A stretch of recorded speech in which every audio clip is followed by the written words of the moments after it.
Մայրաթորը չի շտապում կարգալույծ անել Գարեգին II-ին սրբապղծության հովանավոր համարած, դրանից հետո վարչապետի ընդունելությանն արժանացած բարձրաստիճան հոգևորականների։ Սկզբունքային դիրքորոշման համար Այսօր հենց նրանցից մի քանիսի բացակայության պատճառով տապալված Գերագույն հոգևոր խորհրդի ժողովից հետո Մայրաթորի տեղեկատվական համակարգը հայտարարեց. դատապարտում են այդ կեցվածքը, բայց եւ կոչանում եկեղեցականներին վերադառնալ կանոնական դաշտ, իրենց մտահոգություններն արծարծել եկեղեցու ներսում, չխաթարել եկեղեցու միաբանությունը։ Նաեւ նշեցին, որ Մայրաթորի դիվանապետ Արշակ Սրբազանի անվան հետ կապվող ինտիմ սկանդալի քննությունը չեն փակել։ Ավելին, նախքան 3 հոգանոց հանձնախմբի եզրակացությունը կարող է քննարկվել նաև Սրբազանի ծառայության ժամանակավոր կասեցման հարցը։ Հարցեր չկա, հարցերի պատասխան չեմ տալու։ Թե ինչ օրակարգով պետք է անցկացվեր Գարեգին II-ի նախագահությամբ ծրագրված եկեղեցու գործադիր բարձրագույն մարմնի Գերագույն հոգևոր խորհրդի հայաստանաբնակ անդամների ժողովը ճշտել չհաջողվեց։ Մայրաթորում այսօր սակավախոս էին։ Բարձրաստիճան հոգևորականներից արարողակարգի բաժնի տնօրեն Նաթան արքեպիսկոպոսը նրանց թվում։ Այս տեղեկատվական համակարգը փոխանցեց, ժողովը հնարավոր չի եղել գումարել, քանի որ ներկա չէին 3 վարչապետի ընդունելությանն արժանացած 8 եպիսկոպոսներից 5-ը Նավասարդ արքեպիսկոպոս Կճոյանը, Աբրահամ արքեպիսկոպոս Մկրտչյանը, Վազգեն արքեպիսկոպոս Միրզախանյանը, Վրթանես եպիսկոպոս Աբրահամյանն ու Գևորգ եպիսկոպոս Սարոյանը։ Ամենայն հայոց կաթողիկոսի հասցեին հնչեցվող մեղադրանքները բացարձակ անհիմն են ու շինծու, Սրբազանի թիրախավորումը անթույլատրելի։ Տապալված նիստից մասնակիցների քննարկումներից սա փոխանցեց Էջմիածինը։ 9 եպիսկոպոսների ստորագրությամբ հրապարակված գրությունը ըստ Մայրաթորի հայտարարության խեղաթյուրված է ներկայացնում Արշակ արքեպիսկոպոսի խնդրով ստեղծված հանձնախմբի աշխատանքը։ 3 արտահոսած հայտարարության մեջ 13 բարձրաստիճան հոգևորականներից 9 ամենայն հայոց կաթողիկոսին անվանել են մեջբերեմ սրբապղծության հովանավոր, կոչ անելով մյուս եպիսկոպոսներին միանալ Մայրաթոր Սուրբ Էջմիածինը սրբապիղծ հոգևորականներից եւ նրա մեղքը կիսողներից մաքրելու գործին։ Բարձրաստիճան հոգևորականները Գարեգին II-ի վարքագիծը անհամատեղելի էին որակել հայ եկեղեցու կանոններին։ Հայտարարության հիմքում Արշակ Սրբազանին վերագրվող անպարկեշտ տեսանյութն էր, որը ըստ հեղինակների քննչական կոմիտեից ստացված փորձաքննության համաձայն իրական է։ Մինչ հոգևորականները այդ հայտարարության մեջ պնդում են,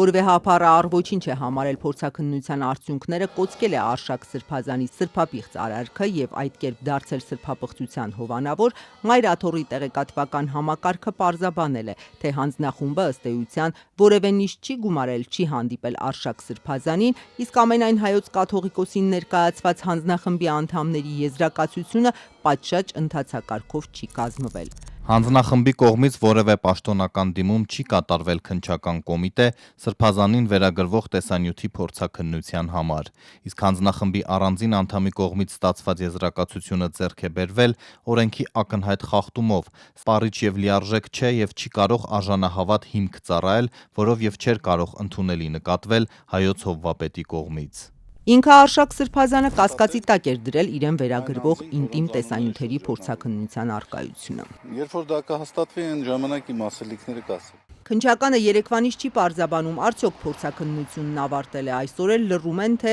արդյոք այն տրամադրել են հանձնախմբի անդամներից մեկին, ինչպես պնդում է Մայրաթորը։ Ազատությունը գրավոր հարցում է ուղարկել, որի պատասխանը դեռ չենք ստացել։ Բենթլի ունենա, 3 հատ կնիկ ունենա, 1000 ներողություն ես բառի համար, այդ իրանց ընկալումն է։ Ասենք 4 հատ սիրուհի ունենա, ամեն բանում երկրում մի հատ երեխա ունենա, չգիտեմ ոսկեղեններ ունենա, ինչ ասես ունենա, ով ոչ մեկին հաշվետվություն չտա, խելագար եք դուք։ Ասենք դուք ում եք ներկայացնում, դուք Հիսուս Քրիստոսին, հələ մի հատ մեզ են ասում, ներ։ Դուք ձեզ հայելու մեջ տեսել եք ընդհանրապես։ Ինքը որպես շարքային հավատացյալ էր կառավարությունում այս եպիսկոպոսի եւ արքեպիսկոպոսներ ընդունում, իհարկե ոչ։ Ինքը որպես շարքային հավատացյալ էր ոստիկանական ուժերով ներխուժում Մայրաթոր Սուրբ Էջմիածին։ Հոգևորականների հայտարարությունը կարծում է բյուրականի հոգևոր հովիվ Տեր Վրթանես քահանա Բաղալյանը։ Կոմպրոմատների ճնշման ներքո է արվել։ Վարչապետը վեհափառին Տեր Վրթանեսը եպիսկոպոսներին է մեղադրում կուսակրոնության ուխտը խախտելու մեջ։ Նրանց թվում է նախկին կողմին իշխանության մերձավորներից համարվող Կճոյանը, որի անունը նաև օֆշորային սկանդալի կիզակետում էր, Կոտայքի թեմի առաջնորդ Առաքել եպիսկոպոս Քարամյանը, ով ըստ մամուլի ԱԱԾ նախկին տնօրեն Արգիշտի Քարամյանի հայրն է։ Կոնկրետ իրենց է վերադրում։ Այդ իր հետ հանդիպվածներին։ Օրինակ, ում անունը կտակ, Ապորինի հարստանալը։ Վարչապետը Բենտլիից էր, չէ՞ խոսում, Ապորենի հարուստ լինելուց էր խոսում։ Ինչու է կաթողիկոսը այն դեպքում նախկինում ներել օրինակ Սոփուշվայտ կյանքը։ Եկել են, զղջացել են,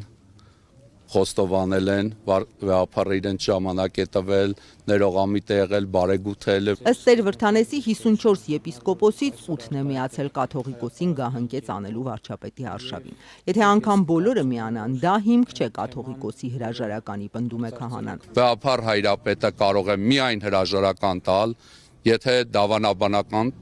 շեղում ունենա իր հավատքից, որը վեհապար հայրապետը կուսակրանության ուխտը խախտելու ոչ հնարավորություն ունի, եկեղեցու կանոններով վեհապար հայրապետի կանոն չկա շնության դեպքում, գոյություն չունի, ուխտը խախտելու ու իր վեհապար եղած ժամանակ ուխտը խախտելու դեպքում, նույնիսկ կանոն չկա, այսպես ասեմ, որևէ կանոն չկա, բայց դեպքն էլ չկա, այսինքն իրենք փորձում են նայեք մարդու անցյալի վրա ինչ-որ մեղքեր բարդել, այսինքն ցանկացած մեկս անցյալում ներկայում մեղքեր ունենք, 50 տարի առաջ ենթադրյալ կատարած հանցանքի համար, այսօր հիշել են, եւ ինչ ասեմ, այսօր անբարոյական կյանքով ապրող մեկն է հիշել, երբ որ իր կնոջ հետ ինքը ոչ զաքսով գտնում եմ, որ ակնհայտ է, որ վերջացել է այդ կինոն, այսպես ասած։ Այլ կարծիքի է իշխանությունը, Գարեգին II կաթողիկոսությունն այլևս հաշված օրերի հարց են համարում։ Իսկ դիտարկումները, որ վարչապետի կողքին հայտնված հոգևորականներն էլ ամենևին սուրբ չեն, ազգային ժողովի նախագահը հիմնականում խուսափել է մեկնաբանել։ Ես այդ մարդուն որպես նոր կաթողիկոս բնականա չեմ տեսնում եւ դա իմ համար անքննելի հարց է։ Թե ինքը ինչ մասնակցություն կունենա, թե այդ ձեր նշած փաստերը ինչ հետևանքներ կունենան, ես որևիցե բան չեմ բացառում։ Տիգրան Սարգսյանի հետ կապվում էր օֆշորային սկանդալով։ Ինչ եք առաջարկում, մարդը գործող եկեղեցում պաշտոնյա է եւ ամենաազդեցիկ պաշտոնյաներից մեկն է եւ